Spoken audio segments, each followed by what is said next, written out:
آج کی کلاس شروع ہونی ہے۔ ہم نے تیسرے سپارے کا جو ربع ہے الحمدللہ وہ مکمل کر لیا تھا۔ آج کوشش کر کے سورۃ البقرہ کے جو آخری 3 رکوع ہیں ان کو ہم آج کی کلاس میں کور کرنے کی کوشش کریں گے۔ یہ شروع ہوتے ہیں آج جو آیت جہاں سے شروع ہوگی آج کی کلاس وہ 275 ہے، آیت نمبر 275 سے شروع کرتے ہیں، لیکن پہلے میں اس رکوع کی تلاوت کر دیتا ہوں اور پھر اس کے بعد لفظی ترجمہ اور جہاں جہاں تفصیل کی ضرورت ہوگی وہ میں بیان کرتا چلا جاؤں گا انشاءاللہ۔ اعوذ باللہ من الشیطان الرجیم، بسم اللہ الرحمن الرحیم۔ الذین ينفقون اموالهم باللیل والنہار سرا وعلانیۃ فلهم اجرهم عند ربهم ولا خوف علیہم ولا هم يحزنون۔ الذین یأکلون الربا لا يقومون الا كما يقوم الذي يتخبطه الشيطان من المس، ذلك بأنهم قالوا إنما البيع مثل الربا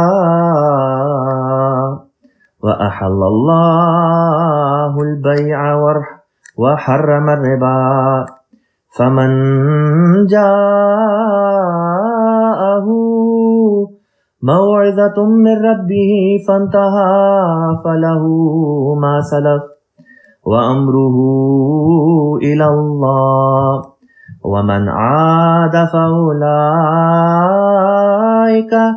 أصحاب النار هم فيها خالدون۔ يمحق الله الربا ويربي الصدقات والله لا يحب كل كفار أثيم۔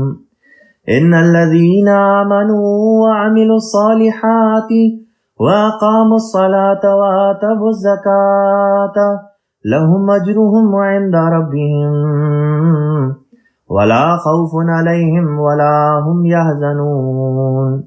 يا أيها الذين آمنوا اتقوا الله وذروا ما بقي من الربا إن كنتم مؤمنين، فإن لم تفعلوا فأذنوا بحرب من الله ورسوله، وإن تبتم فلكم رؤوس أموالكم لا تظلمون ولا تظلمون، وإن كان ذو عسرة فنظرة إلى ميسرة وأن تصدقوا خير لكم إن كنتم تعلمون۔ واتقوا يوما ترجعون فيه إلى الله ثم توفى كل نفس ما كسبت وهم لا يظلمون۔ یہاں پہ یہ جو رکوع ہے اس کی تلاوت مکمل ہوتی ہے۔ اب اس کی پہلی آیت سے شروع کرتے ہیں۔ آیت نمبر 275 میں اللہ تعالیٰ بیان فرماتا ہے، الذین ینفقون، وہ لوگ جو خرچ کرتے ہیں، اموالہم، اپنے اموال، باللیل، رات کے ساتھ یعنی کہ رات میں، والنہاری، اور دن میں۔ ایک لفظ پہلے گزرا ہے جو اس النہار سے ملتا جلتا ہے، وہ ہے نہر۔ نہر کہتے ہیں نہر کو، اور انہار اس کی جمع ہے جس کا مطلب ہوتا ہے نہریں، اور یہاں پہ لفظ ہے النہار، وہ انہار تھا نہر کی جمع، اور یہ نہار ہے. نہار کہتے ہیں دن کو. فرمایا وہ لوگ جو اپنے اموال رات کو بھی اور دن کو بھی خرچ کرتے ہیں, کس طریق پر خرچ کرتے ہیں؟ فرمایا سرن چھپا کر, وعلانیتن اور اعلانیہ بھی. فلاہم پس ان کے لیے ہے, اجرہم ان کا اجر, عند ربہم ان کے رب کے پاس, ولا خوف علیہم اور نہ ہی کوئی خوف ہوگا ان پر, ولا ہم یحزنون اور نہ وہ کوئی غم کریں گے. اگلی آیت سے مضمون, بلکہ اسی رکوع میں اللہ تعالیٰ نے جو مضمون باندھا ہے مالی قربانی کا ذکر کر کے, جس طرح پہلے مضمون چلتا آ رہا تھا, پھر لازمی نتیجہ یہ نکلنا تھا کہ مالی جو لین دین ہوتے ہیں یا مالی جو انسان کی کمائی وغیرہ ہوتی ہے اس سے متعلقہ جو مسائل ہیں ان کا بھی یہاں پہ بیان کر دیا جاتا ہے. لہٰذا مالی معاملات کا جب ذکر کیا جاتا ہے, جب کمائی وغیرہ کا ذکر کیا جاتا ہے, حلال حرام کا ذکر کیا جاتا ہے, تو ربا سے مراد ہوتی ہے سود. سود جو ہے وہ اس لسٹ میں سب سے اوپر آ جاتا ہے مسائل میں. بس اللہ تعالیٰ نے بھی مالی قربانی کا ذکر کرنے کے بعد, یہ بتانے کے بعد کہ جب تم حلال چیزوں سے خرچ کرتے ہو تو خدا تمہارے مال کو بڑھا دیتا ہے. لازمی اگلا نتیجہ یہ ہونا چاہیے تھا اور وہی ہوا کہ اللہ تعالیٰ نے بیان کیا کہ پھر وہ کون سی چیزیں جو حلال نہیں ہیں. فرمایا جو چیزیں حلال نہیں وہ یہ کہ تم سود کی کمائی کرو. لہٰذا اس چیز کو یہاں پہ اللہ تعالیٰ نے بیان کیا. فرمایا الذین وہ لوگ, یاکلون جو کھاتے ہیں, الربا سود کو, لا یقومون وہ کھڑے نہیں ہوتے, وہ قائم نہیں ہوتے, وہ کھڑے نہیں ہوتے, الا سوائے اس کے, کما کہ جیسے. کما کا مطلب ہوتا ہے مثال کسی کے ساتھ کمپیئر کرنا, موازنہ کرنا.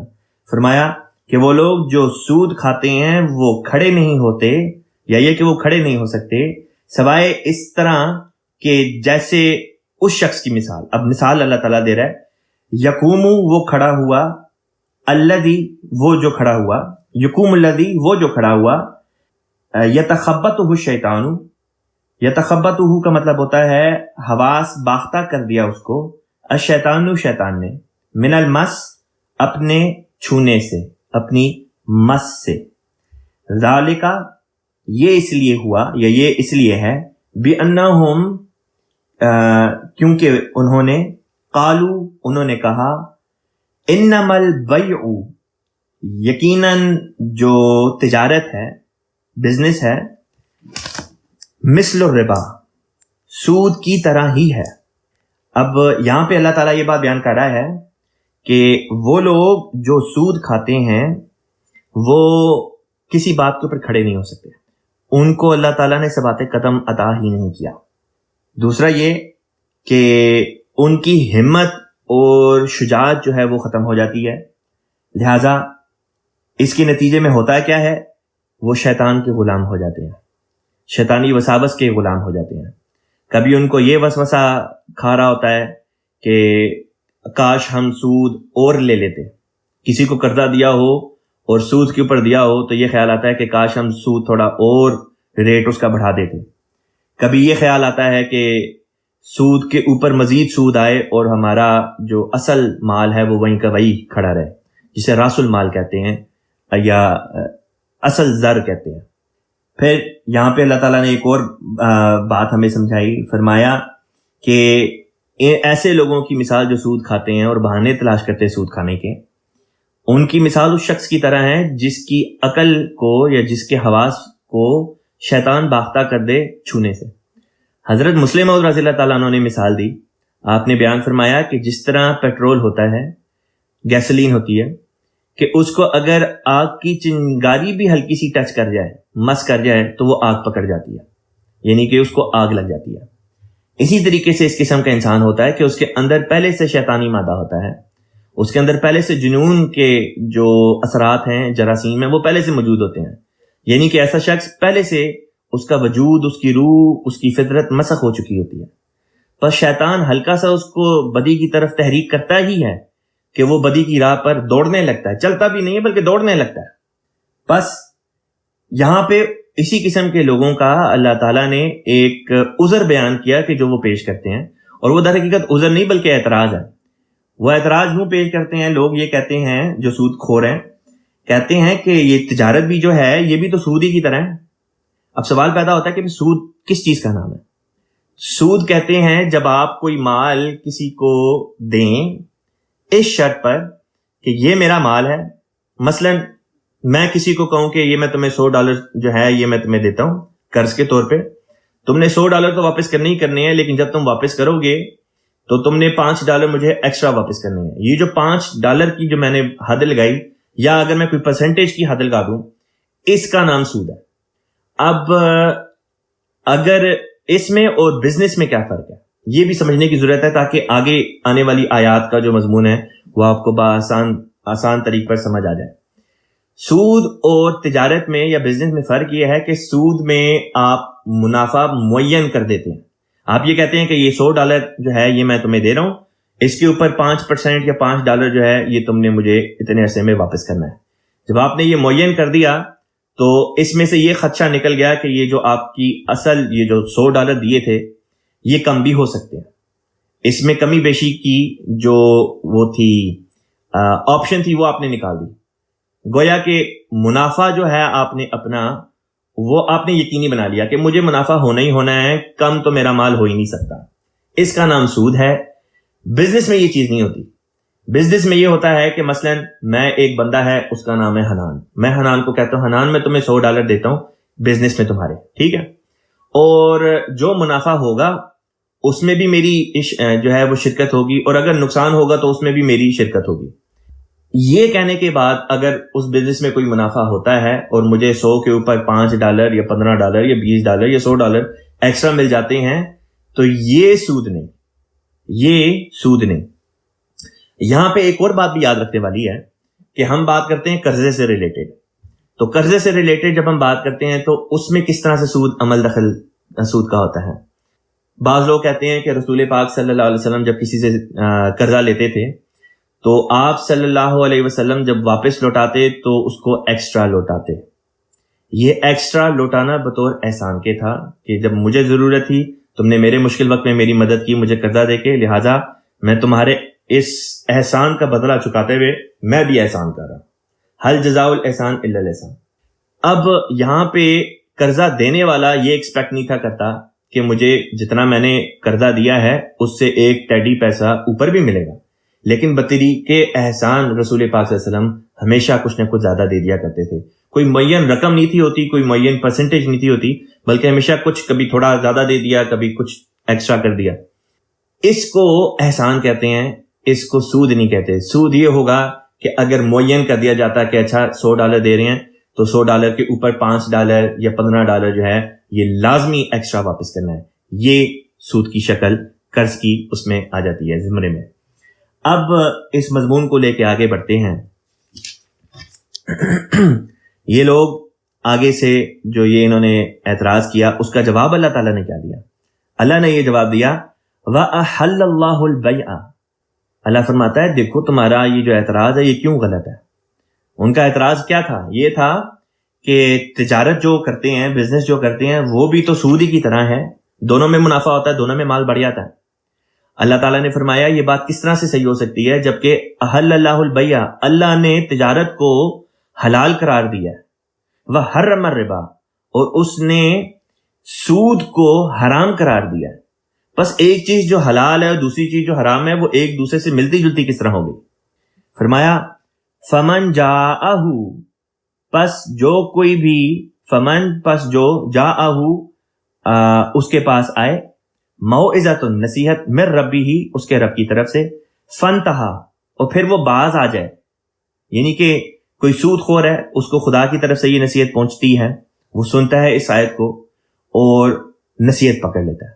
فرمایا فلہ ما سلف, تو جو ہو گیا سو ہو گیا, جو ماضی میں ہے وہ ہو چکا ہے, جو اس کے پاس ہے وہ سی گئی ہے. فرمایا اس کے آگے کیا ہوگا, وامرہ الی اللہ, اور اس کا معاملہ اب اللہ کے پاس ہے. اب آگے فرمایا ومن عادا, اور جو کوئی ریپیٹ کرے, دہرائے اس بات کو, یعنی دوبارہ سے سود لینا شروع کر دے, سود کھانا شروع کر دے, فاولئک اصحاب النار, تو جان رکھو فاولئک پس یہی تو ہیں اصحاب النار, آگ والے لوگ, ہم فیہا خالدون, یہ اس میں ایک لمبا عرصہ رہنے والے ہیں. یہاں پہ حضرت خلیفۃ المسیح ثانی رضی اللہ تعالیٰ عنہ نے بیان فرمایا کہ یہ جو قول ہے اللہ تعالیٰ کا وَأَحَلَّ اللَّهُ الْبَيْعَ وَحَرَّمَ الرِّبَا، اس میں کفار کے اس دعوے کا کہ تجارت بھی ربا ہی کی مثل ہے، رد یہ کہہ کر فرمایا کہ اللہ نے تجارت کو حلال اور ربا کو حرام قرار دیا ہے۔ بالفاظ دیگر یہ کہا ہے کہ اگر یہ دونوں ہم مثل ہوتے، یعنی ایک جیسے ہوتے، تو دونوں پر ایک ہی حکم لگتا۔ اور اس طرح یہ اہم نقطہ بیان کیا ہے کہ جو چیز حلال کی مثل ہوگی، یعنی جو چیز حلال کی طرح ہو، اس پر حلال والا حکم لگے گا، اور جو حرام کی مثل ہوگی، یعنی جو چیز حرام کی طرح ہو، اس پر حرام والا حکم لگے گا۔ مثلا ایک شخص کسی عورت سے جو مسیح علیہ السلام کو خدا مانتی ہے شادی کرتا ہے، تو باوجود اس بات کے کہ وہ عورت اہل کتاب میں سے ہے، اور اہل کتاب سے شادی جائز رکھی ہے اللہ تعالیٰ نے، وہ شخص حرام کام کرتا ہے کیونکہ مشرکات سے نکاح قطعی حرام ہے، اور وہ عورت گو کہ وہ اہل کتاب میں سے ہے، لیکن چونکہ حضرت عیسیٰ کو خدا مانتی ہے، ان کی عبادت کرتی ہے، وہ عورت مشرکات کی ہم مثل ہے، مشرکات کی طرح ہے۔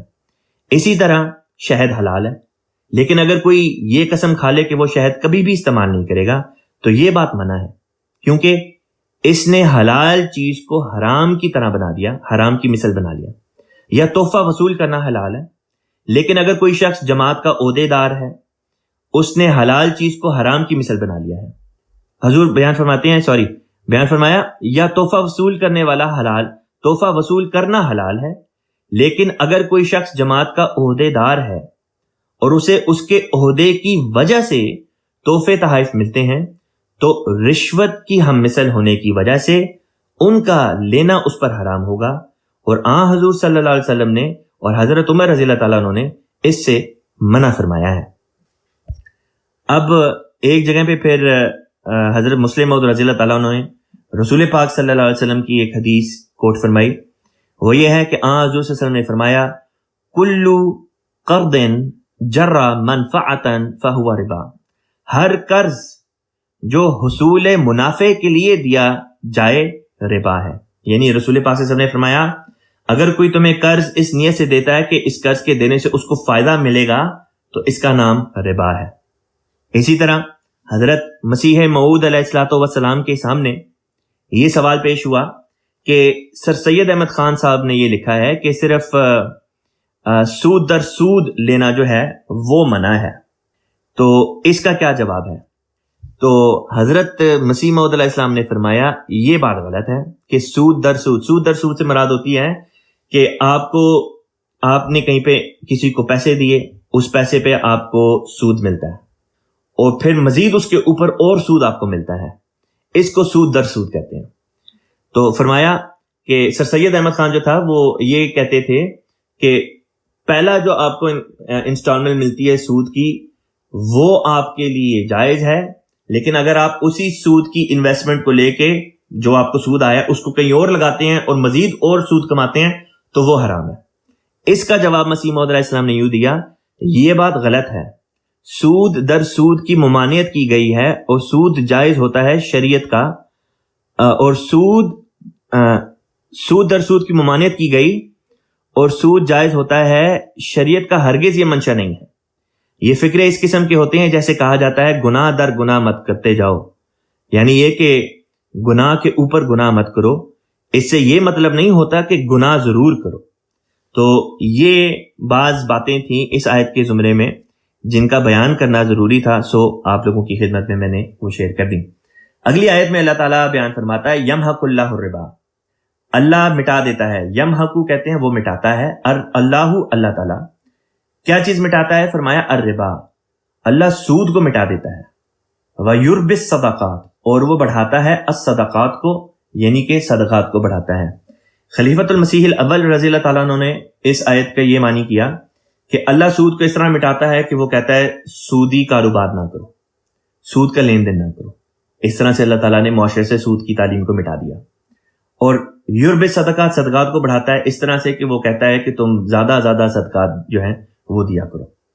اس طرح یہ تفسیر ہے جو حضرت خلیفۃ مسیح اول رضی اللہ تعالیٰ عنہ نے بیان فرمائی۔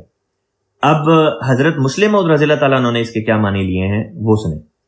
حضرت مسلم موعود رضی اللہ تعالیٰ عنہ بیان فرماتے ہیں کہ جب اللہ تعالیٰ فرماتا ہے کہ وہ سود کو مٹا دیتا ہے تو اس میں اللہ تعالیٰ نے ہمیں یہ بات سکھائی کہ سود در حقیقت جو لوگ لیتے ہیں، جو لوگ کھاتے ہیں، وہ یہ سوچتے ہیں کہ اس کے ذریعے سے ان کا مال بڑھے گا، حالانکہ ان کا مال بڑھے گا نہیں، ان کا مال کم ہو جائے گا، گھٹ جائے گا، کیونکہ برکت اٹھ جائے گی۔ فرمایا وَيُرْبِِ الصَّدَقَاتِ، اور وہ صدقات کو بڑھاتا ہے۔ اس جملے کا حضور نے اس طرح سے تفسیر کی، حضور فرماتے ہیں دیکھو ربا اور یربی، ربا کہتے ہیں سود کو، اور یربی کہتے ہیں جو لفظ آیا ہے صدقے کے لیے، یربی صدقات، وہ صدقات کو بڑھاتا ہے، یربی کہتے ہیں بڑھانے کو، اور یہ دونوں لفظ ربا اور یربی ایک ہی مادے سے نکلے ہیں، یعنی کہ دونوں کا مطلب بڑھانا ہے۔ سود لینے والا یہ سمجھتا ہے کہ وہ اپنے مال کو اس طرح سے بڑھا رہا ہے سود لے کے، اور یربی صدقات جو ہے اس کی تفسیر حضور نے اس طرح سے بیان کی ہے، یہ بات بیان کر دینے کے بعد کہ یہ ایک ہی مادے سے نکلے، حضور بیان کرتے ہیں اللہ تعالیٰ اس میں پیشن گوئی ایک وعدہ فرما رہا ہے۔ وہ وعدہ یہ ہے کہ جو خدا کی راہ میں صدقات کرتے ہیں، جو خدا کی راہ میں خرچ کرتے ہیں، فی سبیل اللہ کرتے ہیں خرچ، ان کے مال اللہ تعالیٰ بڑھاتا ہے۔ دیکھیں کتنی شاندار نقطہ ہے جو اللہ تعالیٰ نے اس ایک چھوٹے سے لفظ کے ذریعے سے ہمیں سمجھا دیا۔ ربا بھی اسی سے نکلا، یربی بھی اسی سے نکلا، لیکن یربی صدقات کہہ کے ہمیں یہ نقطہ سمجھا دیا کہ دیکھو یہ نہ سمجھو کہ تم اگر سود لوگے تو تمہارا مال بڑھے گا، اس سے مال نہیں بڑھتا، مال میں برکت پڑے گی اگر تم خدا کی راہ میں صدقات کرو گے۔ اس بات کو سمجھنے کی ضرورت ہے۔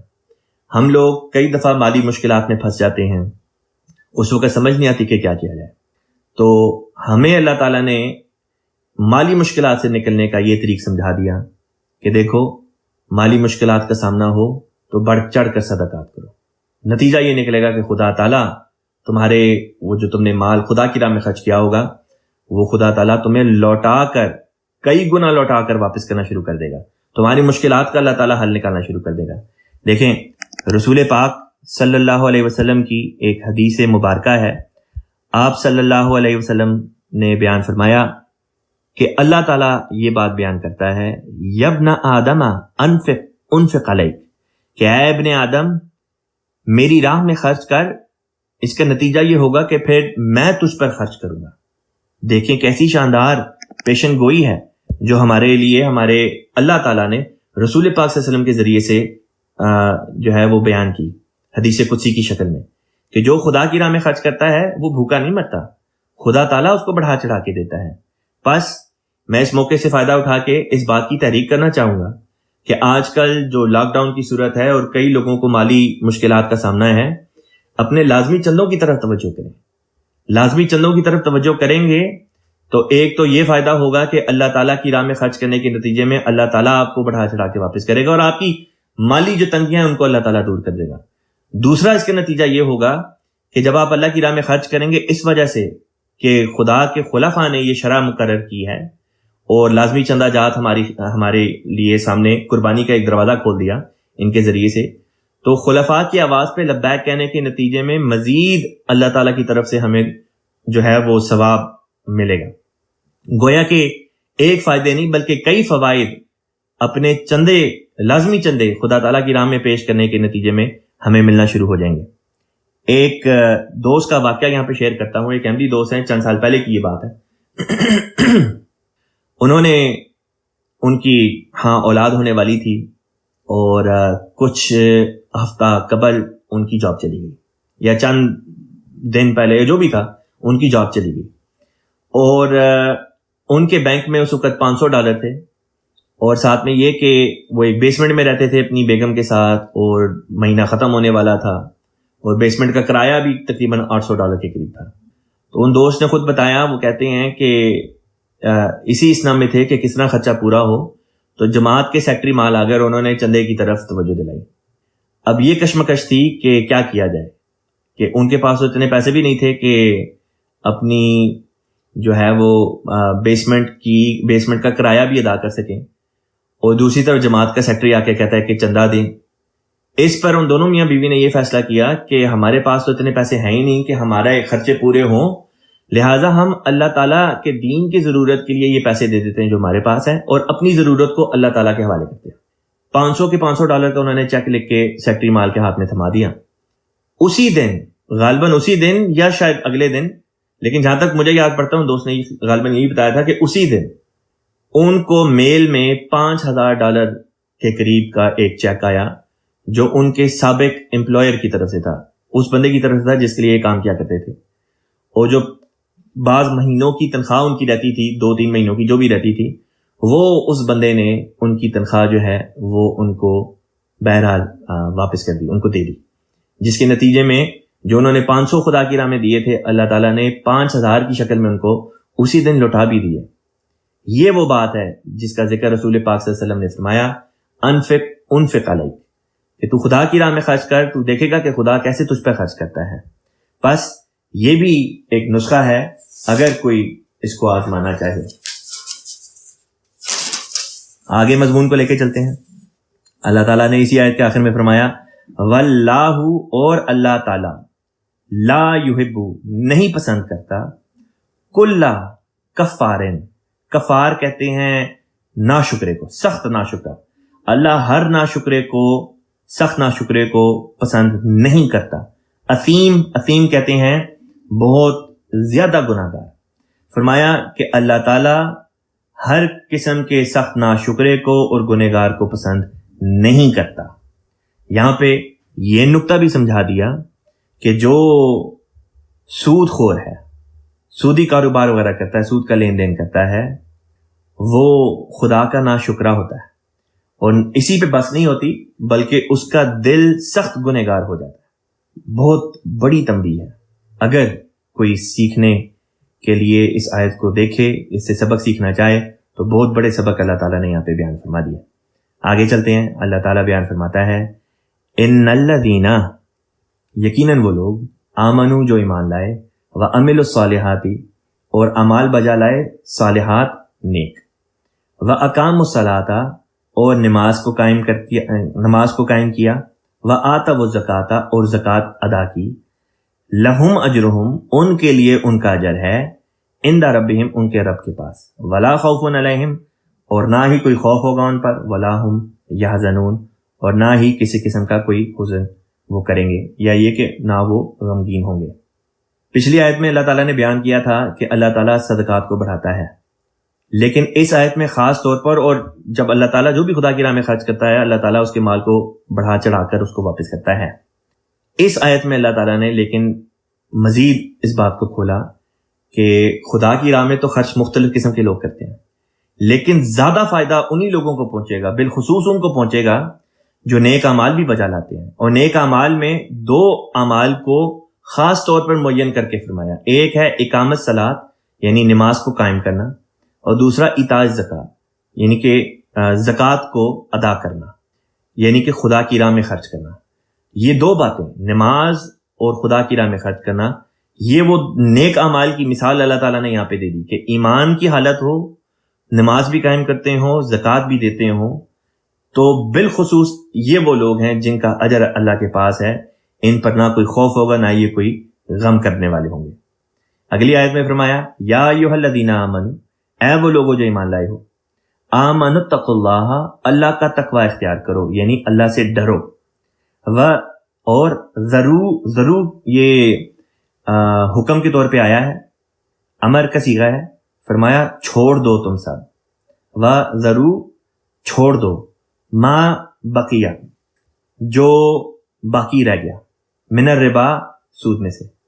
جب یہاں پہ بات سمجھانے کے لیے اللہ تعالیٰ نے یہ مثال دی کہ دیکھو کوئی شخص ہے، اس نے کسی کو قرضہ دیا تھا سود پہ، اور دوسرا بندہ اس کو سود کی قسطیں عطا کر رہا ہے۔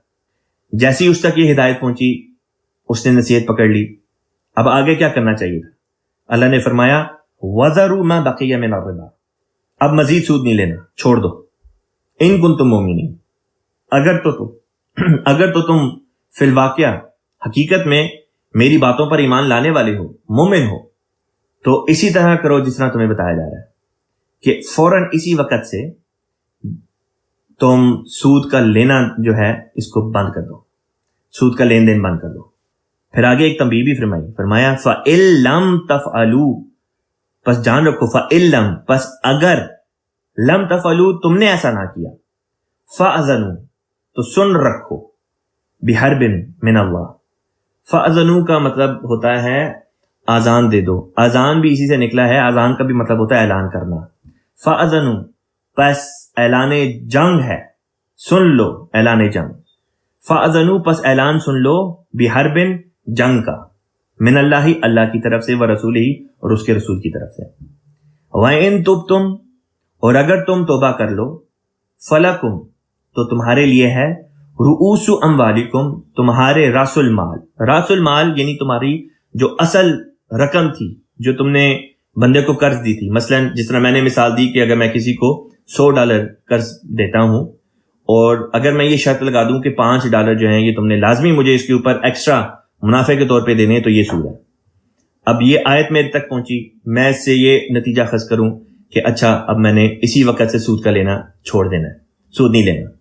اب اللہ تعالیٰ نے اگلی بات بیان کی، سود نہیں لینا یہ اچھی بات ہے، لیکن جو تمہارا اپنا مال ہے پیچھے جو $100 تھا وہ تم لے سکتے ہو۔ وہ $100 جو تھا، جو میرا ایکچوئل جو اماؤنٹ میں نے دیا تھا قرض کے طور پہ، اس کو راس المال کہتے ہیں، اصل زر راس المال، وہی اللہ تعالیٰ نے یہاں پہ لفظ استعمال فرمایا رؤوس اموالکم۔ یہ رؤوس جو ہے یہ راس کی جمع ہے، راس کہتے ہیں سر کو، انسان کا جو سر ہوتا ہے اس کو کہتے ہیں راس، اور رؤوس اسی کی جمع ہے، اور راس المال کہتے ہیں جو آپ کا ایکچوئل اماؤنٹ ہوتا ہے، جو آپ کی رقم ہوتی ہے۔ سو رؤوس اموالکم سے مراد ہوگی کہ آپ کی جو اصل رقوم ہیں ان کو واپس لینا جو ہے وہ گناہ نہیں ہے، یعنی کہ وہ آپ واپس لے سکتے ہیں۔ لا تظلمون، نہ تم ظلم کرو گے، ولا تظلمون، اور نہ ہی تم پر ظلم کیا جائے گا۔ یہاں پہ حضرت مسلم موعود رضی اللہ تعالیٰ عنہ نے ایک نقطہ بیان فرمایا، بہت ہی گہرا نقطہ ہے۔ یہ جو بات تھی فَأْذَنُوا بِحَرْبٍ مِّنَ اللَّهِ وَرَسُولِهِ، کہ مومنوں کو مخاطب کر کے فرمایا کہ اگر سود کا لین دین کرو گے تو پھر خدا اور خدا کے رسول کی طرف سے اعلان جنگ ہے۔ اللہ تعالیٰ جنگ کس طرح کرتا ہے؟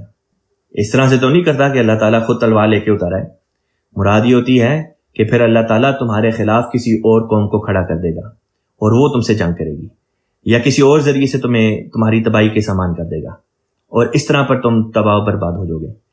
یہاں پہ حضرت مسلم موعود نے بیان فرمایا، چنانچہ تمام مسلمان حکومتیں سود لینے یا دینے کی وجہ سے تباہ ہوئی، مگر غیروں سے یہ سلوک نہیں ہوا۔ غیر مسلمان حکومتیں، قومیں جو اب بھی بستی ہیں، ان سے خدا نے یہ سلوک نہیں کیا، اس لیے کہ مسلمان خدا کے بیٹوں کی طرح ہیں۔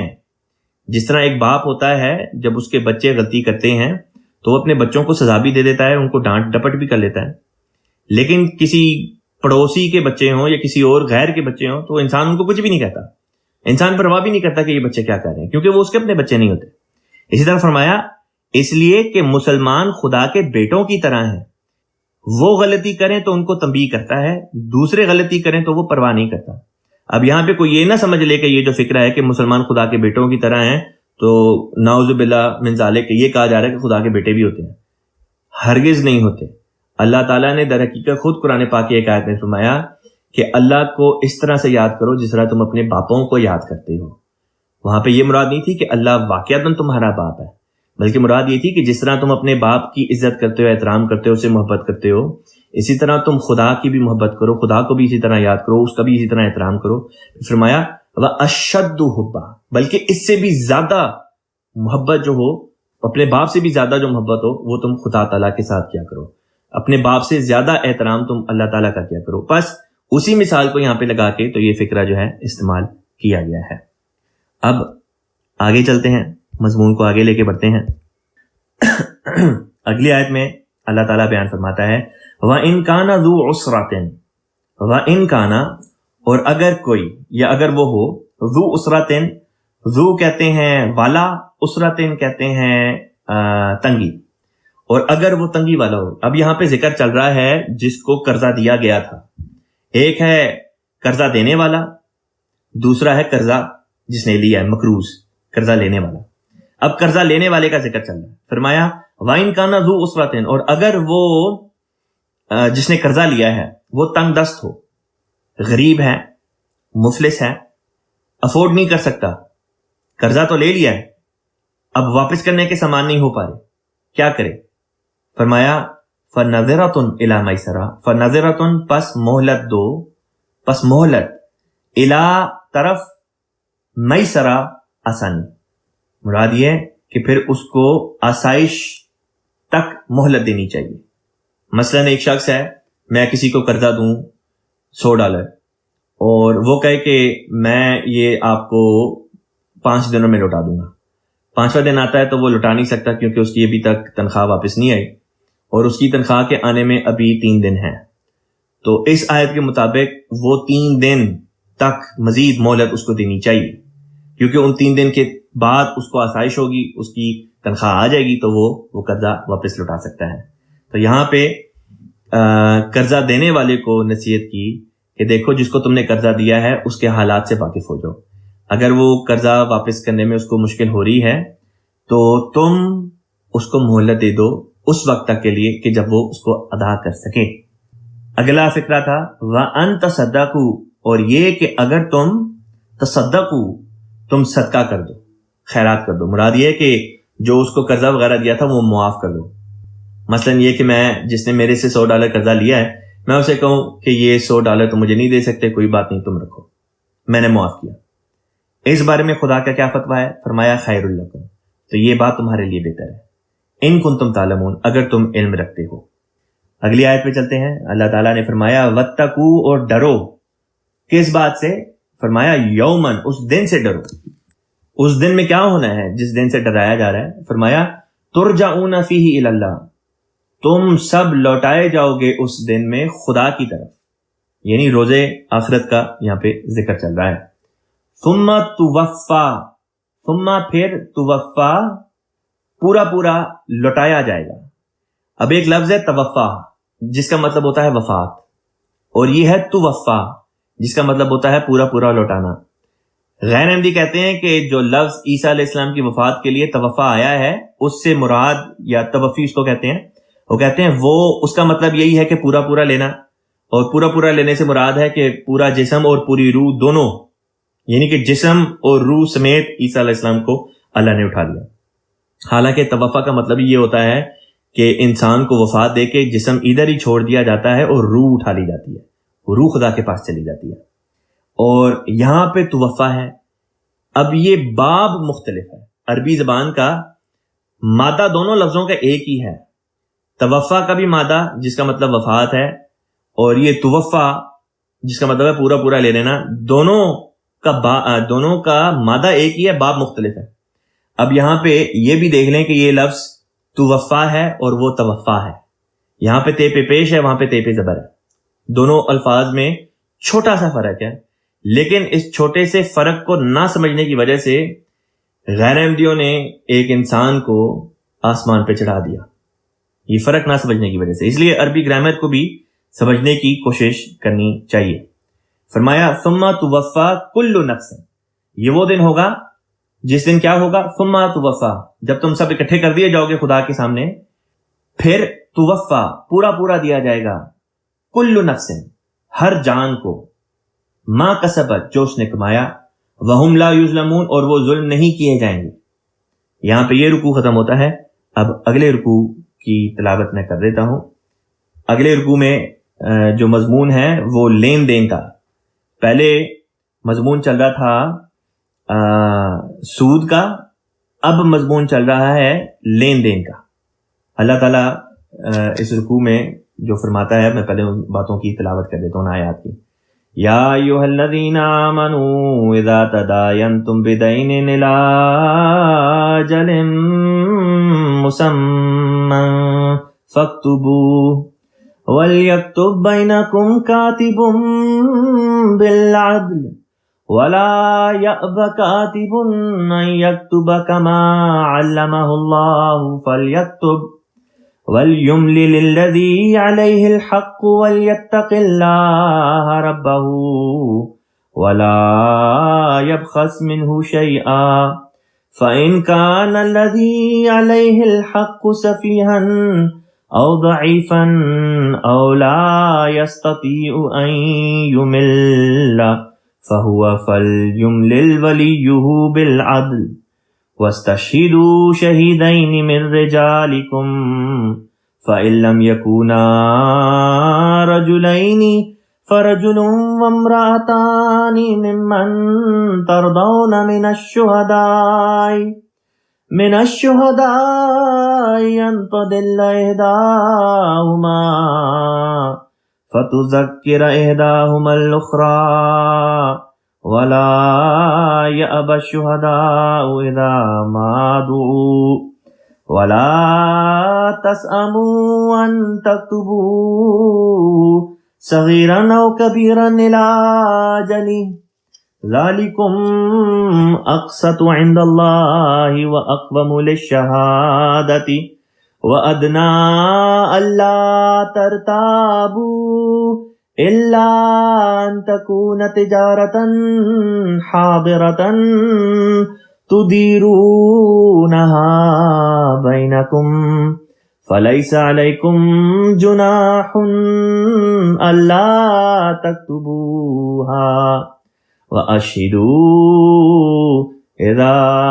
تبايعتم ولا يضار كاتب ولا شهيد وإن تفعلوا فإنه فسوق بكم واتقوا الله ويعلمكم الله والله بكل شيء عليم وَإِن كُنتُمْ عَلَى سَفَرٍ وَلَمْ تَجِدُوا كَاتِبًا فَرِهَانٌ مَّقْبُوضَةٌ فَإِنْ أَمِنَ بَعْضُكُمْ بَعْضًا فَلْيُؤَدِّ الَّذِي اؤْتُمِنَ أَمَانَتَهُ وَلْيَتَّقِ اللَّهَ رَبَّهُ وَلَا تَكْتُمُوا الشَّهَادَةَ وَمَن يَكْتُمْهَا فَإِنَّهُ آثِمٌ قَلْبُهُ واللہ بما تعملون علیم۔ یہاں پہ اس رکوع کی تلاوت ختم ہوتی ہے۔ اس رکوع کی جو پہلی آیت ہے، اس رکوع میں دو ہی آیات ہیں، آیت نمبر 283 اور 284۔ 283 جو آیت ہے، یا ایھا الذین آمنوا اذا تداینتم، یہ قرآن پاک کی سب سے بڑی آیت ہے، اور یہ رکوع جو ہے، اب یہ پچھلے رکوع میں سود کا ذکر تھا کہ انسان سودی کاروبار کرتا ہے یا سود کا قرضہ دیتا ہے۔ اب اس رکوع میں اللہ تعالیٰ نے قرض کے بارے میں بیان کیا کہ جب کوئی لین دین کرتے ہو آپس میں، چاہے جس شکل میں بھی ہو، چاہے تجارتی شکل میں ہو، چاہے قرضے کی شکل میں ہو، تو اس بارے میں کیا ہدایات ہیں سنیے۔ اللہ تعالیٰ بیان فرماتا ہے، یا ایھا الذین آمنوا، اے وہ لوگوں جو ایمان لائے ہو، اذا تداینتم، جب تم لین دین کر لو۔ تداینتم یہ در حقیقت دین سے ہی یہ لفظ نکلا ہے۔ دین جیسے کہ فوراً اس لفظ کے بعد بھی بدین آیا ہے، دین کہتے ہیں قرض کو۔ تداینتم کا مطلب ہوتا ہے باہمی ایک دوسرے کے ساتھ قرضہ کا لینا دینا کرو، بدین قرض کی صورت میں، الی اجل مسمی ایک معین مدت تک کے لیے، فاکتبوہ پس اس کو لکھ لیا کرو۔ مراد یہ نہیں ہے کہ وہ قرضے جو کسی معین مدت کے لیے ہوں، مثلا یہ کہ میں کسی سے قرضہ لوں اور کہوں کہ اچھا یہ 1 مہینے کے بعد میں تمہیں دے دوں گا، تو چونکہ معین ہو گئی ایک مدت، تو اس قسم کے قرضے جو ہیں ان کے بارے میں لکھت پڑھت کری جائے، یہ مراد نہیں ہے۔ مراد یہ ہے کہ جب بھی کوئی قرضہ ہو اس کے ساتھ معین مدت مقرر ہونی ضروری ہے، لازمی ہے کہ جب کوئی قرضہ دے تو ساتھ میں یہ بات بھی انڈرسٹینڈ ہونی چاہیے، لازمی ہونی چاہیے کہ اس قرضے کو واپس کب کرنا ہے۔ اس صورت میں فرمایا فاکتبوہ پس اس کو لکھ لو، ولیکتب اور چاہیے کہ لکھ لے، بینکم تمہارے درمیان میں، کاتبن لکھنے والا، بالعدل عدل کے ساتھ، انصاف کے ساتھ، ولا یابا اور انکار نہ کرے، کاتبن لکھنے والا، ان یکتبا کہ وہ لکھے، کما جیسا کہ علمہ اللہ اللہ نے اس کو سکھایا ہے، اللہ نے جیسے اس کو علم دیا ہے، فلیکتب پس چاہیے کہ وہ لکھے، ولیملل الذی سوال یہ پیدا ہوتا ہے کہ یہ لکھنے والا کاتب کون ہے؟ تو فرمایا کہ یہ لکھنے والا کاتب نہ قرض دینے والا ہے نہ قرض لینے والا ہے، بلکہ یہ تیسرا شخص ہے۔ لیکن اس سے لکھوانے کی ذمہ داری کس کی لگائی؟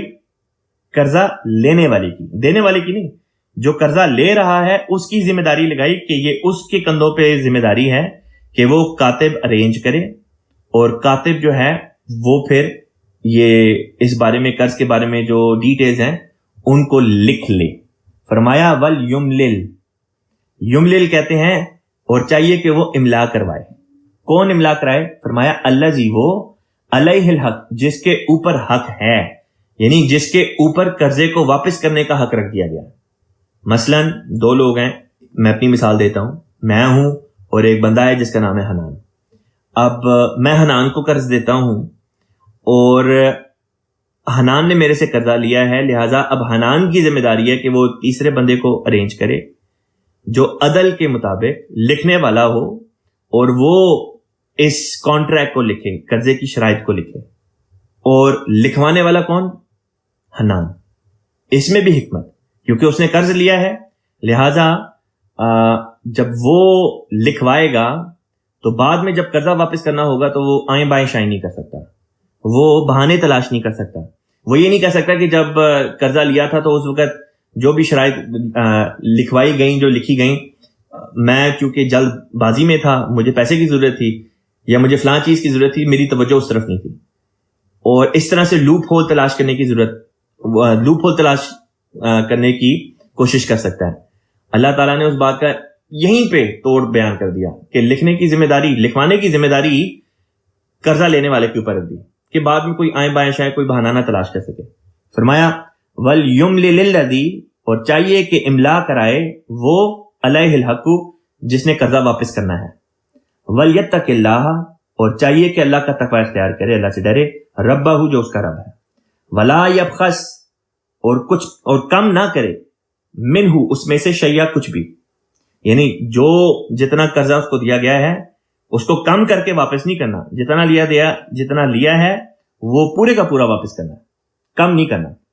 فرمایا فَإِنْ كَانَ الَّذِي عَلَيْهِ الْحَقُّ، پس اگر وہ جس پر حق ہے، یعنی پس اگر وہ جو قرض دار ہے، جس نے قرضہ لیا ہے، مقروض انسان، پس اگر وہ کیا ہو، سفیہن، بے وقوف ہو، قرضہ لینے والا بے وقوف ہو، او ضعیفن، یا کمزور ہو، او لا یستطیع، یا اس بات کی استطاعت ہی نہیں رکھتا، ان یمل، کہ وہ املا کروائے، کہ وہ کوئی کاتب لے اور اس کے ذریعے سے لکھوائے، کیونکہ کاتب کو جب آپ لیں گے تو اس کو بھی آپ نے پیسے تو ادا کرنے ہیں، اس کی اجرت بھی دینی ہے۔ فرمایا پھر کیا ہو، ان یمل ہوا، اگر وہ نہیں لکھوا سکتا کانٹریکٹ، فل یملل، تو پھر چاہیے کہ املا کروائے، یعنی کہ لکھوائے، ولیہ، اس مقروض انسان کا ولی، جو بھی اس کا ولی ہے، پھر یہ اس کی ذمہ داری ہے کہ پھر وہ لکھوائے، اس کو چاہیے کہ وہ لکھوائے بالعدل، انصاف کے ساتھ۔ وَاسْتَشْهِدُوا، پھر نہ صرف یہ کہ لکھوائے، آگے فرمایا کہ گواہان بھی اس کے اوپر رکھواؤ۔ وَاسْتَشْهِدُوا، اور چاہیے کہ گواہ ٹھہرا لیا کرو، گواہ مقرر کرواؤ، شہیدین، دو گواہ، من رجالکم، تمہارے مردوں میں سے۔ اب سوال پیدا ہوتا تھا کہ یہاں پہ مومنوں کا ذکر ہے کہ یہاں پہ کوئی بھی انسان ہو سکتا ہے؟ حضرت مسلم اور رضی اللہ تعالیٰ عنہ نے بیان فرمایا کہ یہاں پہ مومنوں کا ذکر ہے، کہ مومنوں میں سے دو لوگ جو ہوں ان کو مقرر کرو بطور گواہ کے۔ کیوں؟ کیونکہ اللہ کا تقوی رکھ کے گواہی دینے کا ذکر چل رہا ہے، تو مومن سے بڑھ کے اللہ تعالیٰ کا تقوی اور کس کے دل میں ہوگا؟ فرمایا فَإِن لَمْ يَكُونَا، پس اگر دو میسر نہ ہوں، رجلین، دو لوگ یا دو مرد، فرجل، تو ایک مرد کی گواہی ہو جائے گی، فرجل، پس ایک مرد، وامرأتان، اور دو عورتیں، ممن ترضونا، ان میں سے ترضونا، تم راضی ہو، من الشہداء، گواہوں میں سے، یعنی کہ جو لوگ گواہی دیتے ہیں ان میں سے جن پر تم راضی ہو جاؤ، ان تضل، اگر وہ بھول جائے، عورت بھول جائے، احداہما، ان میں سے ایک، فتذکر، تو پس وہ یاد کرائے عورت، احداہما، دوسری پہلی والی کو، یا ایک دوسری کو یاد کرا دے، الاخری، دوسری کو۔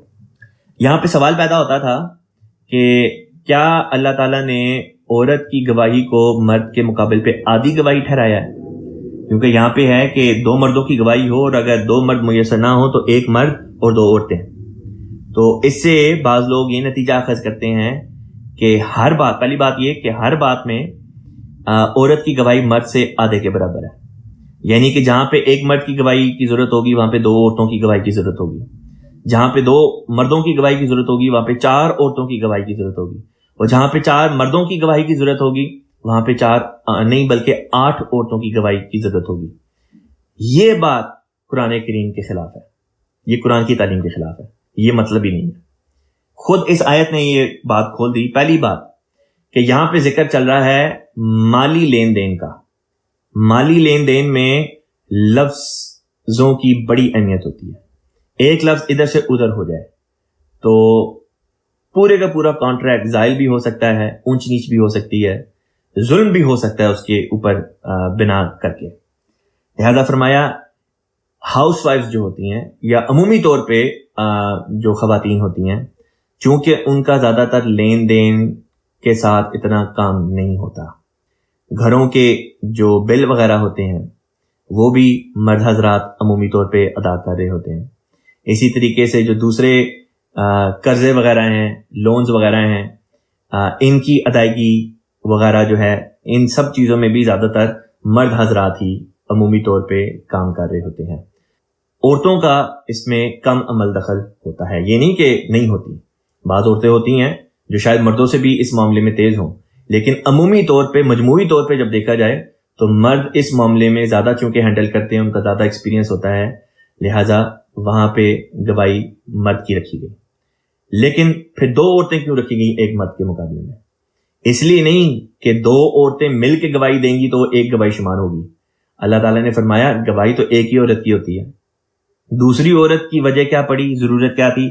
فرمایا وہ اس لیے ہے ان تضل احداہما، کہ اگر ان میں سے ایک بھول جاتی ہے فتذکر احداہما الاخری، تو دوسری اس کو یاد کرا دے۔ اگر ایک بھول جائے تو دوسری عورت یاد کرا دے کہ بی بی یہ بات اس طرح نہیں، یہ اس طرح ہوئی تھی۔ اس پر پہلی والی کو یاد آ جاتا ہے، اچھا ہاں اب تم ٹھیک کہہ رہی ہو، مجھے صحیح بات یاد آ گئی ہے، اور وہ پھر اپنی گواہی کو صحیح رنگ میں پیش کر سکتی ہے۔ تو وہ اس شرط میں ہے کہ اگر عورت بھول جائے تو دوسری عورت اس کو یاد کرا دے۔ اب اس سے یہ نتیجہ اخذ کرنا کہ عورت کی گواہی جو ہے وہ مرد کی گواہی کے آدھے کے برابر ہے اور عورت کی تسلیل ہو گئی ہے، یہ بات ہی غلط ہے۔ جب بنیاد غلط ثابت تو بنیاد کے نتیجے میں بننے والی عمارت ویسی غلط ثابت ہو جاتی ہے۔ بس بنیاد ہی غلط ہے کہ عورت کی گواہی مرد کی گواہی کے آدھی ہے، مرد کی گواہی اور عورت کی گواہی برابر ہے۔ یہاں پہ صرف یاد کرانے کی غرض سے فائنینشیل ٹرانزیکشن میں 2 عورتوں کا ذکر کیا، ورنہ گواہی صرف ایک ہی عورت کی چلتی ہے۔ دوسرے معاملات ہیں، دوسرے تمام معاملات میں ایک مرد کی گواہی ایک عورت کی گواہی کے مقابل پر ہے، برابر ہے۔ مثلا بعض کیسز ہیں جس میں مرد اور عورتیں قسم کھا لیتے ہیں، یا میاں بیوی ہیں، جھگڑا ہو گیا کسی بات پہ، اب ان کو قسم کھانی پڑ رہی ہے، تو مرد 4 دفعہ قسم کھاتا ہے 4 گواہوں کے مقابل پر، کہ گواہ نہیں ہے، 4 گواہ نہیں ہے تو میں 4 دفعہ قسم کھاتا ہوں۔ اب جب اس کی بیوی یا عورت قسم کھاتی ہے تو اگر اس کی گواہی مرد کے مقابلے میں آدھی تھی تو اس کو 4 کے بجائے 8 دفعہ قسم کھانی چاہیے تھی، لیکن 8 دفعہ نہیں، اس کے لیے بھی 4 دفعہ ہی رکھی۔ تو ثابت ہوا کہ عورت اور مرد کی گواہی برابر ہے ہر معاملے میں، ایون کہ مالی معاملات میں بھی برابر ہے۔ دوسری عورت صرف مالی معاملات میں اس شک کے طور پہ ایکسٹرا رکھی گئی ہے کہ اگر پہلی بھول جائے تو دوسری اس کو یاد کرا دے۔ فرمایا وَلَا يَأْبَ الشُّهَدَاءُ، اور انکار نہ کرے شہداء کہتے ہیں گواہی دینے والے، انکار نہ کریں اذا ما دعوا، اذا جب ما جو دعوا ان کو پکارا جائے۔ مطلب یہ ہے کہ جب گواہان کو گواہی کے لیے بلایا جائے تو وہ گواہی دینے سے انکار نہ کریں۔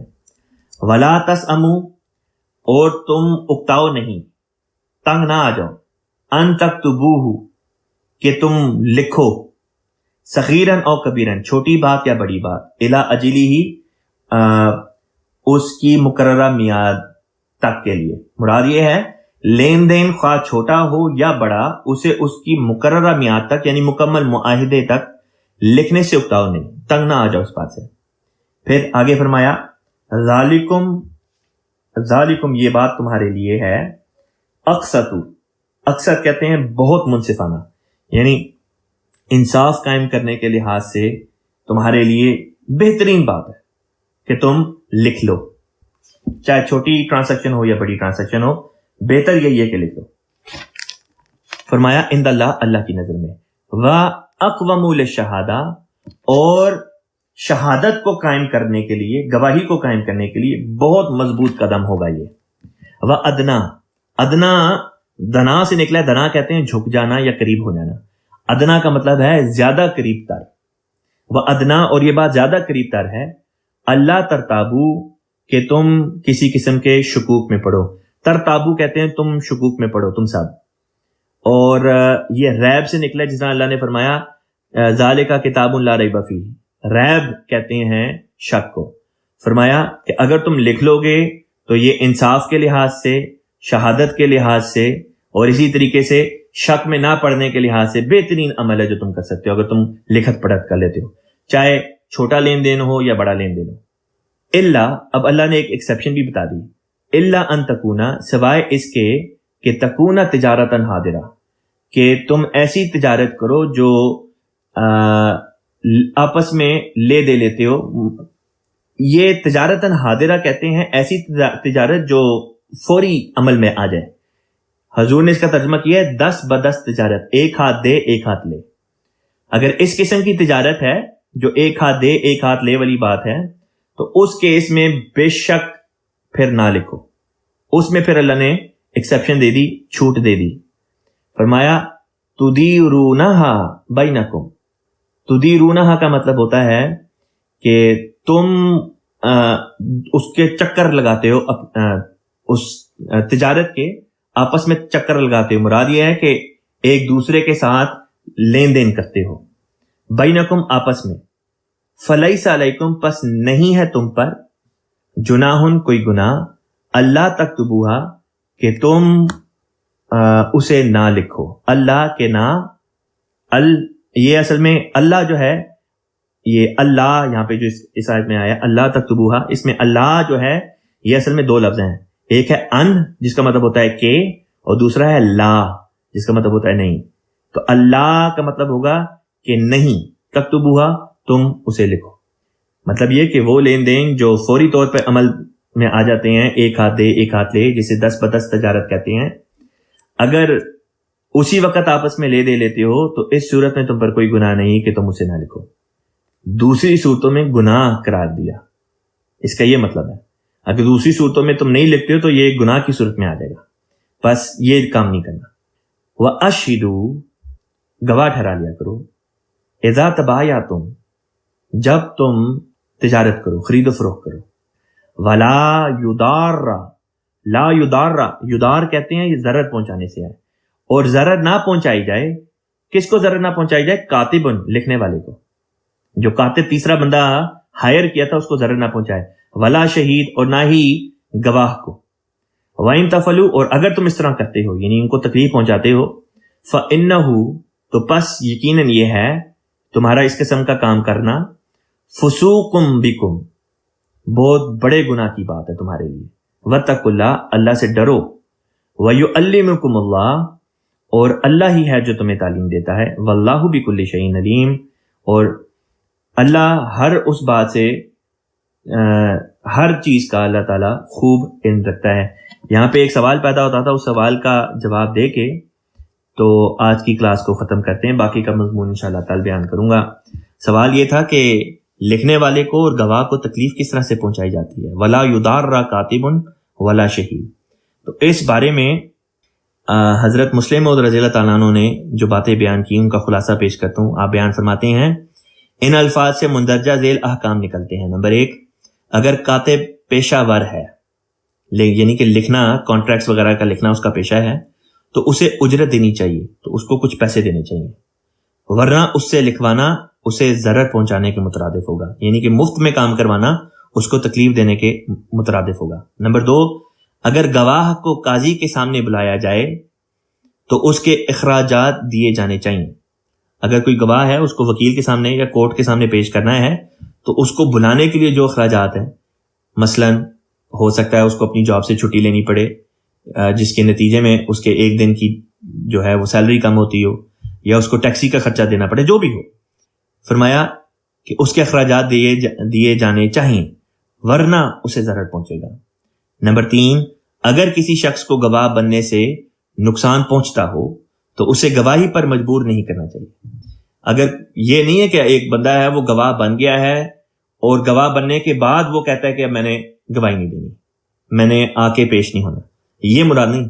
مراد یہ کہ اگر کوئی ایسا شخص ہے کہ جس کو بعد میں اگر گواہی کے لیے بلایا گیا تو اس کو نقصان ہوگا، تو ایسے شخص کو گواہ رکھو ہی نہ۔